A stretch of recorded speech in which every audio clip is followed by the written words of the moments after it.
Olá, meu nome é Bernardo Gonzaga e este é o Poder Entrevista.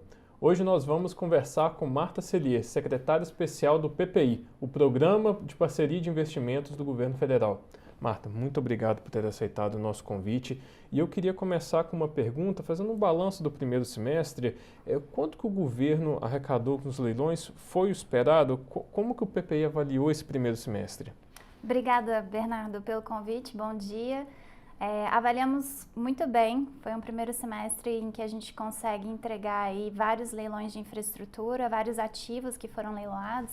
Lembrando que o grande objetivo desse programa de parceria de investimento é atrair investimento para a nossa infraestrutura nos mais diversos segmentos e também avançar com essa agenda de privatizações, de desestatizações de empresas públicas do governo federal, dando apoio também aos entes, né, que é algo que a gente tem cada vez mais fortalecido, essa agenda de apoio aos estados, aos municípios, para que eles também avancem com a agenda de concessões e parcerias. Então, 2021 nós já conseguimos avançar com 42 entregas, muitas delas na área de transportes, né, a agenda do ministro Tarcísio e das suas agências reguladoras vinculadas. Nós começamos o ano com um leilão emblemático de um terminal pesqueiro, que foi algo pequeno, mas significativo para a gente porque foi o primeiro leilão de terminal pesqueiro e mostra um esforço muito grande que o PPI tem feito, o governo federal, de levar investimento privado para infraestruturas que nós não tínhamos esse histórico antes. Então, fizemos esse start, digamos assim, com o terminal lá, junto com o apoio da equipe do Ministério da Agricultura, Secretaria de Pesca. Em abril, nós tivemos o que o ministro Tarcísio chamou de Infra Week, que vários ativos da área de transporte foram leiloados. A gente começou com uma ferrovia, que é a Ferrovia de Integração Oeste-Leste na Bahia, a FIOL. Foi um leilão muito importante porque nós carecemos de infraestrutura ferroviária no Brasil pela sua dimensão.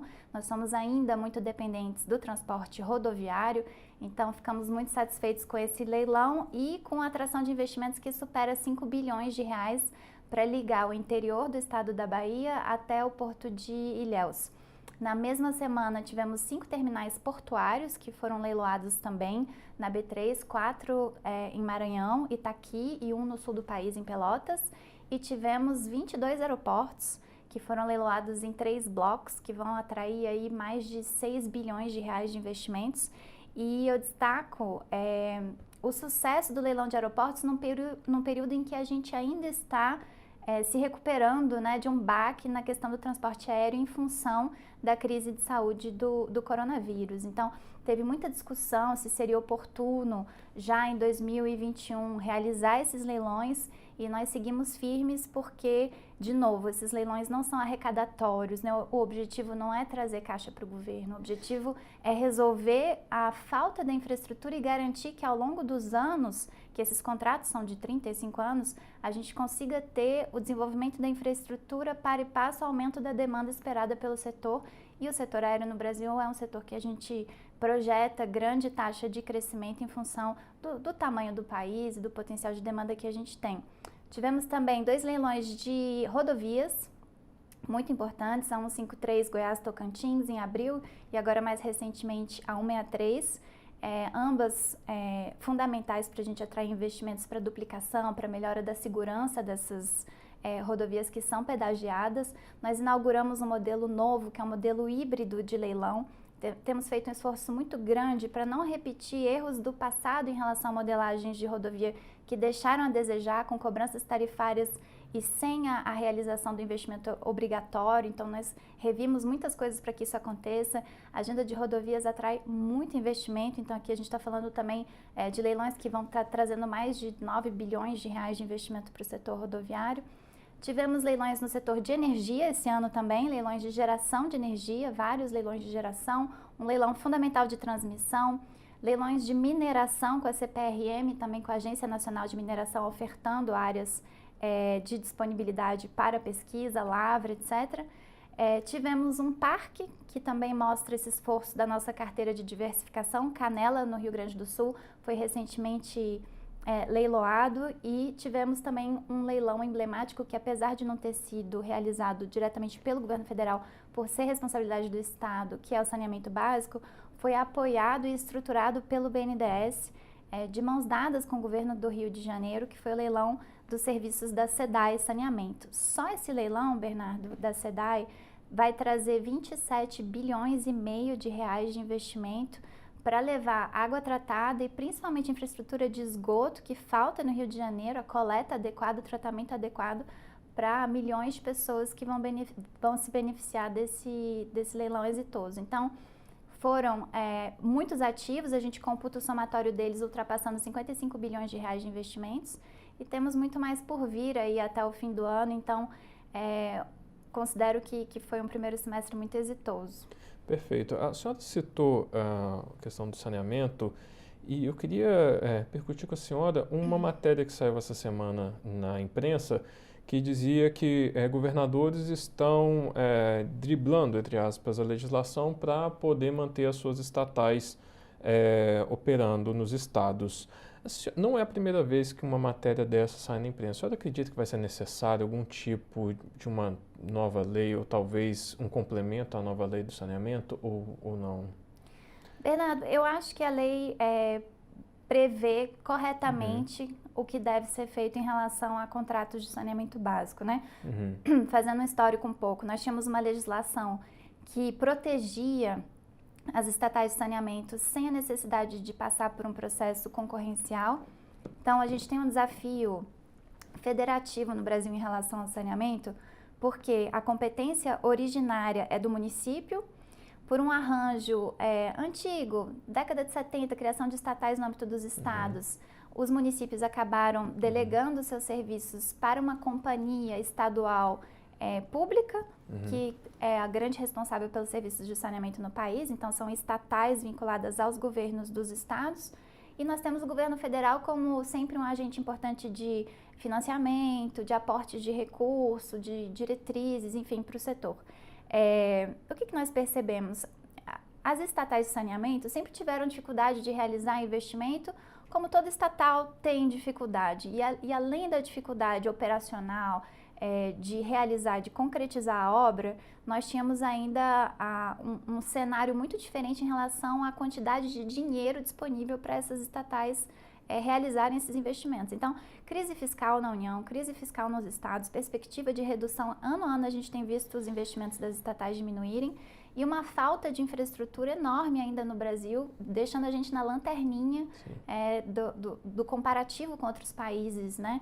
Em relação à oferta de serviços de saneamento. E todo o impacto na saúde, no meio ambiente, enfim, é gigantesco. A nova lei fala o seguinte, olha, o que a gente tem que proteger é o cidadão na ponta e o meio ambiente e garantir que essas pessoas recebam infraestrutura. A gente não vai proteger a estatal, a gente vai proteger o cidadão.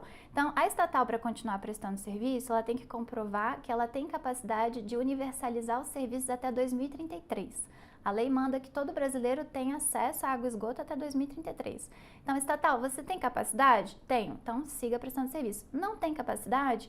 Então, agora a gente vai ter que ofertar ao mercado esse pacote de serviços para ver se alguma empresa privada, ou às vezes até outra estatal, vizinha, com mais condição, tem condição de oferecer esse serviço. Então, a nova lei, ela traz a obrigação da concorrência e a obrigação da universalização do serviço. Então, ela está perfeita nesse sentido.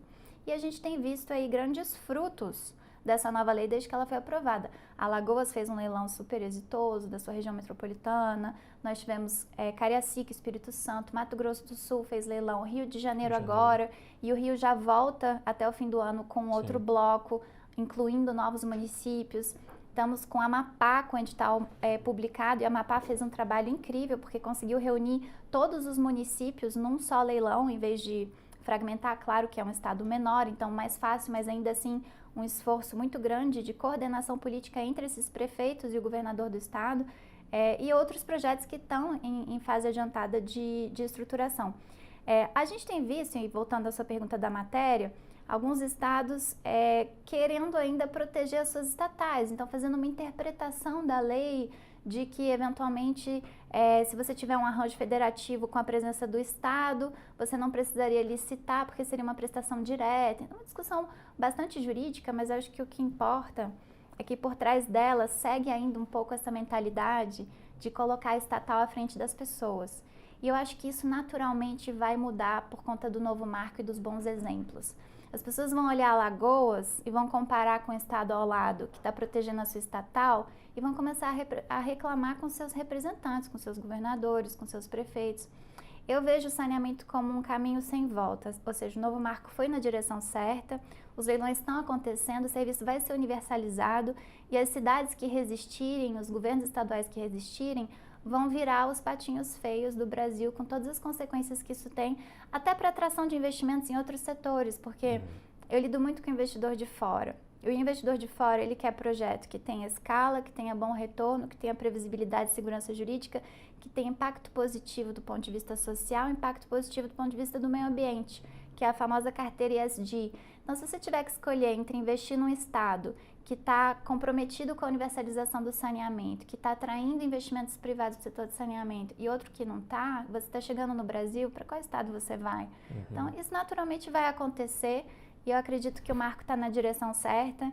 Agora é um esforço nosso, população, de cobrar os nossos governantes, os nossos prefeitos, os nossos deputados, enfim, para que eles cumpram efetivamente a lei e foquem no cidadão e não na estatal. Entendi. Então a senhora acredita que vai ser uma questão de tempo até os próprios governadores que estão fazendo esse tipo de estratégia, digamos assim, vai ser uma própria seleção do mercado, né? O mercado vai olhar para um lado, vai ver que teve um resultado da lei de um lado e do outro não, e vão acabar não recebendo investimentos naqueles que não cumpriram ou arrisca, né, a própria lei. Exato. E assim, os volumes de investimentos, porque a gente está se recuperando de uma crise de saúde que teve um impacto econômico muito grande. Então, a gente encontra aí uma taxa de desemprego elevada, a gente viu várias empresas fechando nesse período, as pessoas estão procurando emprego. De repente, você tem um projeto que não só leva saúde, leva proteção ao meio ambiente, leva dignidade, mas leva 3 bilhões de reais para o Amapá.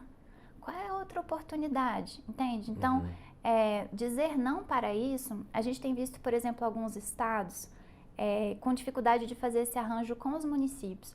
É natural que muitas vezes o prefeito não seja aliado político do governador ou do seu vizinho, prefeito, etc. Mas a discussão do saneamento é uma discussão em que a gente vai ter que deixar algumas questões políticas de lado em prol de um resultado maior para todos, porque não é só para o cidadão. Para aquele governador que está sentado na cadeira e o prefeito que está eleito ali administrando, você vê essa quantidade de investimento chegando, gerando emprego, obra pela cidade toda, movimentando a economia, é um ganha-ganha tremendo. Então, alguns estados, a gente está discutindo, Acre, por exemplo, os estudos estão prontos para seguir para a consulta pública. Mas para ter viabilidade no estado como um todo, como não é um estado muito grande, você precisa da capital junto. E hoje a gente não tem. O Rio Branco ainda tem uma divergência em relação a participar ou não.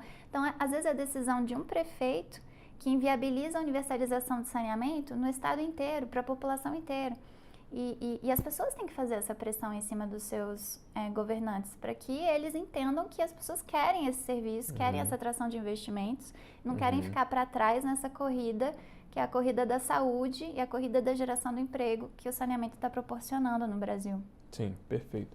Agora, um outro ativo que estava no radar do mercado há muito tempo era a Eletrobras, né? Nós tivemos aí há pouco tempo a aprovação dessa MP, que vai propiciar esse leilão desse ativo. Qual que é os próximos passos a partir de agora? Qual que é o calendário na privatização da Eletrobras? A gente já está com os estudos acontecendo, né? Inclusive, o motivo pelo qual o governo optou por uma medida provisória era justamente poder avançar com os estudos em paralelo, enquanto o Congresso discutia a medida provisória. O BNDES e a própria Eletrobras já estavam avançando com os estudos para viabilizar essa capitalização. A gente segue contratando alguns produtos específicos, então, do diligence da companhia, precificar adequadamente, entender ativos e passivos, entender o potencial de crescimento dessa empresa, né, nos próximos anos, etc. Tudo isso está acontecendo no âmbito desses estudos. A gente ainda tem uma fase de Tribunal de Contas da União, que tem que validar, olhar, checar e muitas vezes traz recomendações, determinações para o processo, checa a legalidade, checa se a precificação está adequada também. Depois a gente volta para o conselho do PPI, que é um conselho de ministros, para dar as diretrizes para como vai acontecer essa capitalização, ou seja, essa oferta de ações, sem a União acompanhar essa oferta, como vai ser a precificação, como vai se dar a reestruturação societária da companhia. E a partir daí a gente já vai ter uma assembleia extraordinária da própria Eletrobras para ofertar essas ações a mercado. Então, nosso cronograma hoje é de conseguir levar todos esses estudos já com o Tribunal de Contas para o PPI até o fim desse ano e em janeiro chamar a Assembleia Extraordinária para fazer a capitalização, possivelmente em fevereiro já do ano que vem. Entendi, perfeito. Então, mas os estudos do TCU ainda nesse semestre, Sim. Terceiro trimestre. E nós já estamos dialogando com o tribunal, com a área técnica do Tribunal de Contas, justamente porque quando a gente já trabalha no sentido de compartilhar as informações, desde a etapa de construção dos estudos, depois também a gente avalia que eles conseguem avaliar melhor e mais rápido o produto do trabalho do governo, porque a gente já envolve eles durante a etapa de construção do processo. Perfeito. Agora, um outro ativo que está na carteira do PPI, a EBC. Eu olhei o site há pouco tempo, hoje ainda, e ainda não tem estudos, né, pelo que me parece. Como que está esse calendário? Como que vocês estão estruturando esse ativo? A gente incluiu a EBC formalmente no Programa Nacional de Desestatização em função da reunião de ministros que teve no mês de março. Então, teve o decreto do presidente na sequência, acredito que em abril. Nós temos o banco BNDES mandatado para contratar consultorias especializadas para cada uma dessas estatais que entram no Programa Nacional de Desestatização. Então, a gente tem feito reuniões com a própria EBC para entender melhor a estrutura da companhia hoje, entender os desafios da empresa e reuniões com o BNDES. Juntamos todos eles recentemente para tentar trabalhar um termo de referência para essa contratação dos estudos. E os estudos, basicamente, eles vão levantar os cenários, né? A gente traz consultoria especializada para mergulhar dentro da companhia e entender os cenários possíveis, ou seja, a EBC tal como ela está hoje. Prós e contras, né, da manutenção dessa estatal. Quais são os serviços que ela presta? São públicos? São estratégicos? Porque a avaliação a gente precisa ter um braço estatal para prestar esse serviço ou a gente pode contratá-lo a mercado? Então, é isso que os consultores vão avaliar junto com um comitê interministerial criado para fazer esse acompanhamento que envolve o Ministério da Economia, que envolve o Ministério das Comunicações, a qual a EBC é vinculada. E as outras alternativas, caso a resposta seja não, a gente não precisa ter uma estatal, a gente consegue vender essa companhia, ela tem valor para uma privatização? Sim, então vamos seguir na rota de privatização. Não, então vamos seguir na rota de liquidação, que é a rota que a gente seguiu no caso daquela companhia do sul do país, a CEITEC, de eletrocondutores, enfim. Então, todos esses cenários vão ser avaliados, forma-se um relatório de prós e contras, leva-se para o Conselho de Ministros, o Conselho de Ministros delibera, recomenda, por exemplo, o enxugamento da companhia, a criação de um braço menor para algumas atividades e a venda do resto, um exemplo, porque isso não foi estudado ainda, e aí a gente segue com a implementação do que o Conselho de Ministros decidir. Entendi. Então ainda não tem um calendário, está embrionário, digamos assim. Sim. A próxima etapa agora é, de fato, fechar esse termo de referência para a gente deixar claro o que os consultores vão ter que entregar para a gente. Isso a gente já está com uma minuta pronta, acredito que em breve o BNDES deve publicar esse termo de referência para fazer a contratação dos consultores. E aí vem um calendário normalmente de 4, 5 meses de análise desses consultores até a gente ter uma primeira proposta. Então, a gente está falando de algo para ser entregue já em 2022 para o Conselho de Ministros. Perfeito. Agora, o próximo leilão mais visado, né? Eu tenho certeza que é o do 5G, está todo mundo olhando para ele. Como que vocês estão olhando para esse ativo? Como é que está a conversa com o mercado? Vai ser competitivo? E ele está agora no Tribunal de Contas da União, vai ser deliberado dia 18. Como é que está a conversa com o TCU? Como é que está a expectativa do PP em relação a esse ativo? Muito grande pelos valores, volumes de investimento, né? Esse leilão é leilão não arrecadatório, isso é importante, e é uma decisão do governo, porque poderia ser. Se o governo quisesse usar o leilão de 5G para arrecadar, diminuir déficit primário, etc., seria uma opção, mas o foco do leilão é levar investimento em infraestrutura de telecomunicações para garantir a cobertura dos serviços em uma maior gama de cidades que hoje sequer são atendidas pelo 3G ou pelo 4G. Então tem um propósito muito grande de universalização, de levar mais serviços de telecom a mais municípios e com mais qualidade. E tem essa migração de tecnologia, que muita gente acha que o 5G, assim como o 4G foi uma melhora do 3G em relação à velocidade, etc., tem gente que acha que o 5G é uma melhora do 4G. De fato mas é uma melhora, assim, incalculável em termos de velocidade e é uma melhora, é uma revolução tecnológica, praticamente. Outro patamar de tecnologia. Outro patamar de tecnologia. Eu estava conversando com o presidente da Anatel. Eu não sou grande especialista da área, então ele estava me explicando assim de forma bem simples. Falou, Marta, a gente está saindo da era do ventilador e indo para a era do ar-condicionado. Esse é o 5G. É assim que a gente tem que entender. Não é que o ventilador antes só tinha uma velocidade e agora se agregou 3 velocidades. Você está realmente mudando a tecnologia. E isso vai ter um impacto no comércio, nos serviços, na indústria, no agronegócio. Você vai poder ter equipamentos guiados sem precisar necessariamente ter uma pessoa ali dirigindo. Vai conseguir fazer cirurgias à distância, né, um impacto na medicina. Então, é uma tecnologia que eu diria que os países estão numa corrida.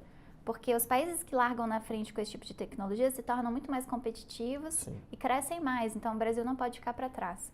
Por isso, tão importante esse leilão. Além de tudo, a gente está calculando algo na casa de 40 bilhões de reais de investimentos no Brasil todo, praticamente, levando infraestrutura adequada. Então, é algo gigantesco também nesse esforço que eu mencionei de gerar empregos e movimentar a economia, aquecer a economia. A gente está dialogando com o Tribunal de Contas desde o início, esse processo chegou lá já há alguns meses. O corpo técnico do TCU dialoga muito com o corpo técnico da Anatel, que é a agência reguladora responsável pela condução do leilão, e também com o Ministério das Comunicações, conosco, do Ministério da Economia. É natural um leilão desse porte, né, o maior que nós já fizemos de radiofrequências no Brasil, que tenha alguma divergência e questionamento. Então isso acontece, discussões, reuniões e apresentação de informações adicionais. Mas recentemente o tribunal já estabeleceu a data, né? Em agosto, salvo engano, no dia 18, eles vão deliberar. Então, essa sinalização para a gente foi muito importante, porque significa que vai ter decisão e o governo federal vai cumprir o que vier de decisão do TCU, se pedir algum ajuste, alguma coisa, porque a gente tem muita pressa de ofertar esse leilão e de ver esses investimentos acontecendo. E investimentos que acontecem num período curto, porque normalmente a gente fala de leilões de infraestrutura 30 anos de contrato e investimentos acontecendo ao longo dos anos de contrato. Aqui a gente tem os investimentos praticamente todos acontecendo em 4 anos. Então, uma mudança tremenda. Até 2025 a gente vai ter investido um volume gigantesco de recursos pelo Brasil todo. E é um investimento que não é só no setor de telecomunicações, ou seja, é um investimento do setor de telecomunicações que expande para outras áreas por causa da tecnologia que ele vai proporcionar. Exato. Agora, eu queria falar com a senhora a respeito de um outro ativo que é a menina dos olhos do Tarcísio, que é a Ferrogrão. Né? Nós tivemos aí essa semana a expansão da Malha Norte da Rumo no estado do Mato Grosso. Enfim, entrou-se na grande discussão de que isso poderia talvez inviabilizar a Ferrogrão. A senhora está no PPI, conversa com muitos investidores, esse ativo ainda é um ativo valioso para o mercado, ou seja, assim, ele ainda tem uma necessidade de ser construído? Com certeza, com certeza. A gente tem visto uma defesa muito firme do ministro Tarcísio em relação à Ferrogrão, porque ele conhece os números do crescimento da produção daquela região, né? A gente está falando de uma ferrovia nova que vai ligar a região ali de Sinop, no Mato Grosso, possibilitando escoar os grãos pelo Pará, Miritituba. Então, basicamente, 900 e muitos quilômetros de ferrovia nova, praticamente 1.000 quilômetros de uma ferrovia nova. Tem uma discussão em relação tá dentro da área da Amazônia Legal, né? Então isso vai ter um impacto ambiental. Veja, hoje essa produção acontece, Mato Grosso, né, um estado super importante para o agronegócio. Muita dessa produção está sendo escoada por baixo, pelo Porto de Santos, então um frete caro, um frete que demora. E para subir para Miritituba, BR-163. E essa BR-163, por quantos anos, não asfaltada, condições terríveis, né, de atoleiros, etc., colocando a vida das pessoas em risco, um tempo de viagem enorme, degradando ali todos os equipamentos dos caminhoneiros, etc. E essa BR, ela já fez esse recorte para ser instalada há tantos anos atrás. O que o governo federal fez agora foi pavimentar essa BR finalmente, sim. Então melhorou muito a condição para escoar, mas você pavimenta, e o Brasil tem essa beleza, né? A demanda por infraestrutura, você entrega a infraestrutura, já quer mais infraestrutura. Você pavimenta a BR, já está tendo congestionamento. O ministro Tarcísio publicou uma foto no Twitter dele esses dias, que é um pátio de caminhão, sim. Na chegada ali de Miritituba. Eles rasgaram um pedaço da mata inteira para conseguir fazer esse pátio, para esperar, para conseguir levar os caminhões. E ele mostra, o projeto da Ferrogrão, ele foi muito cuidadosamente desenhado para acompanhar essa BR. Ou seja, a BR, por definição, ela já teve um processo de licenciamento ambiental que considera ali uma faixa de influência dessa BR. Você faz a ferrovia na faixa de influência dessa BR para você ter o mínimo de impacto possível no meio ambiente, e os estudos, eles comprovam que, além de tudo, você tem um impacto ambiental positivo pela substituição, ou seja, menos carretas vindo por aqui poluindo, que essas carretas poluem, a ferrovia polui muito menos do que o modal rodoviário, você vai ter uma redução de CO2 gigantesca em função da implementação da ferrovia.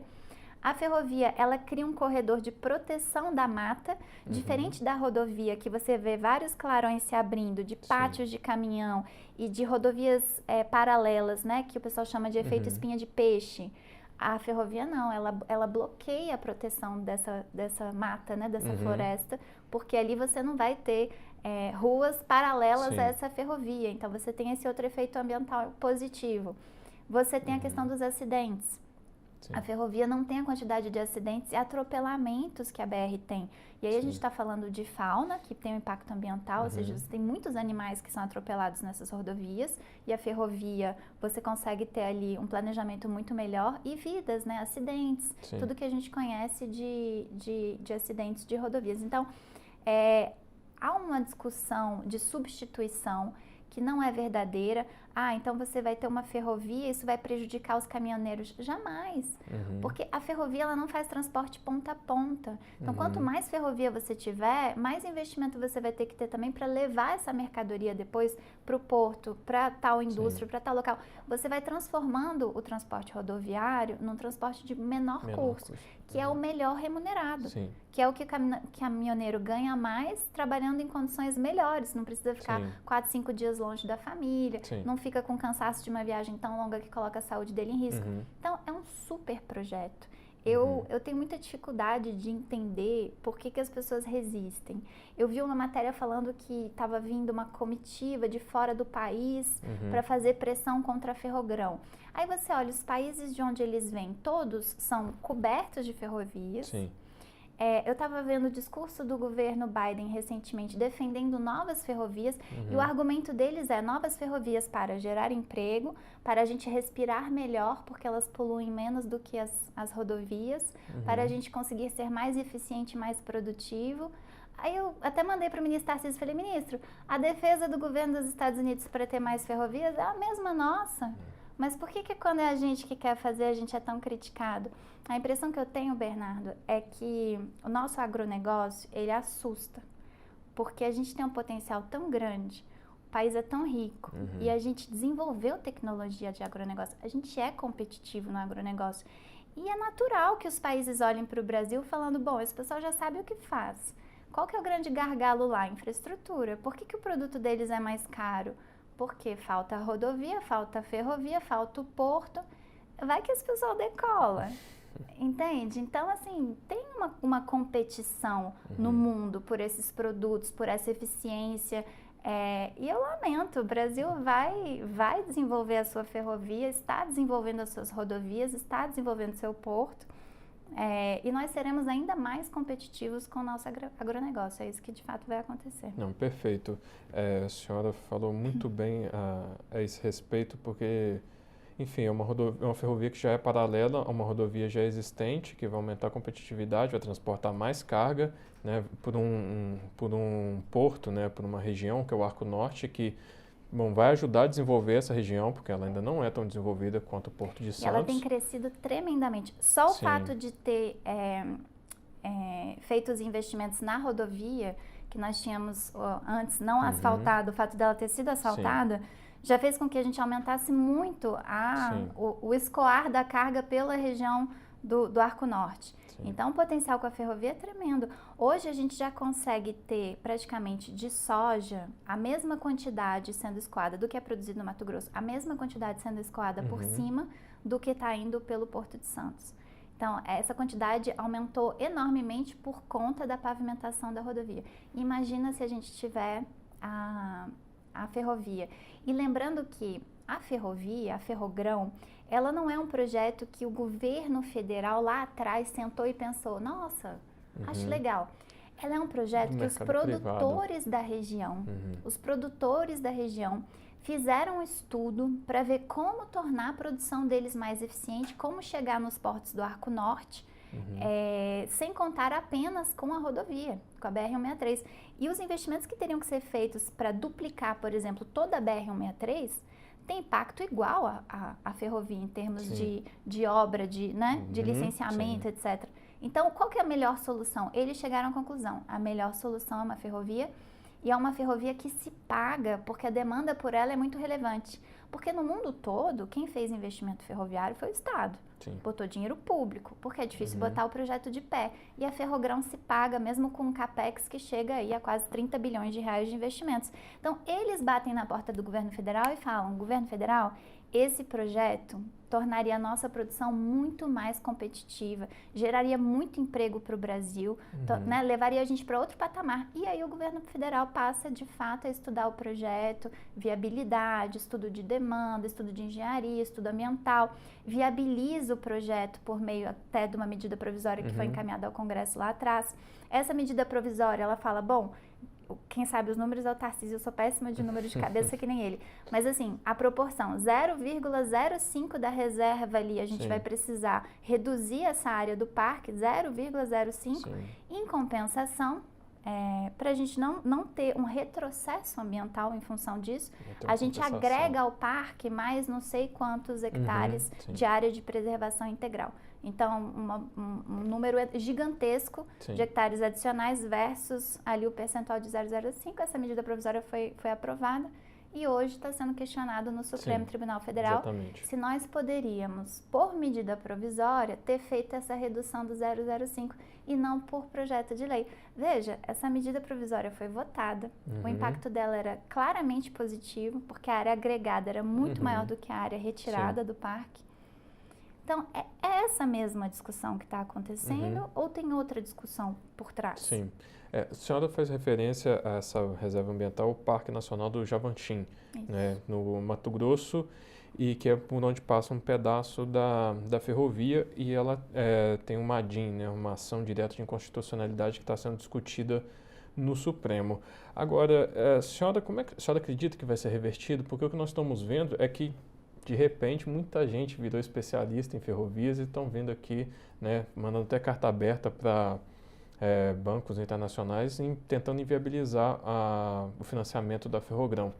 A senhora acredita que mesmo com essa pressão, digamos, essa pressão internacional, essa pressão aberta, enfim, que o Supremo vai decidir a favor da Ferrogrão? Sim, acredito. Acredito porque a gente tem todas as informações detalhadas do projeto.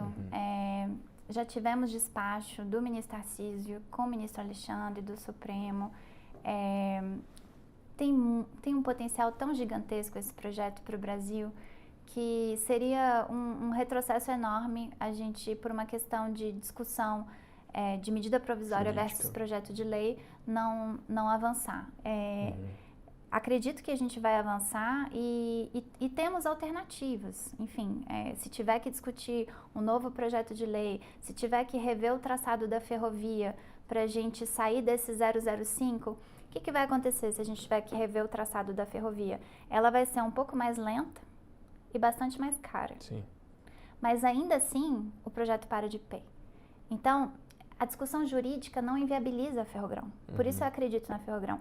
A discussão jurídica, ela permite que a Ferrogrão seja mais eficiente, mais ágil, menos cara e com maior velocidade. Se a gente não conseguir esse espaço, esse 005 do parque que está sendo discutido no Supremo, a gente desloca o projeto. Vai ter que ter ali, porque ferrovia é diferente de rodovia, se você tiver uma determinada inclinação, curva, rampa, você vai perdendo velocidade e eficiência.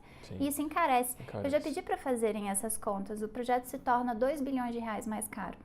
R$2 bilhões é muito dinheiro, mas num projeto que está custando 28, 29, ainda assim é viável? Se for, a gente vai seguir em frente. Perfeito.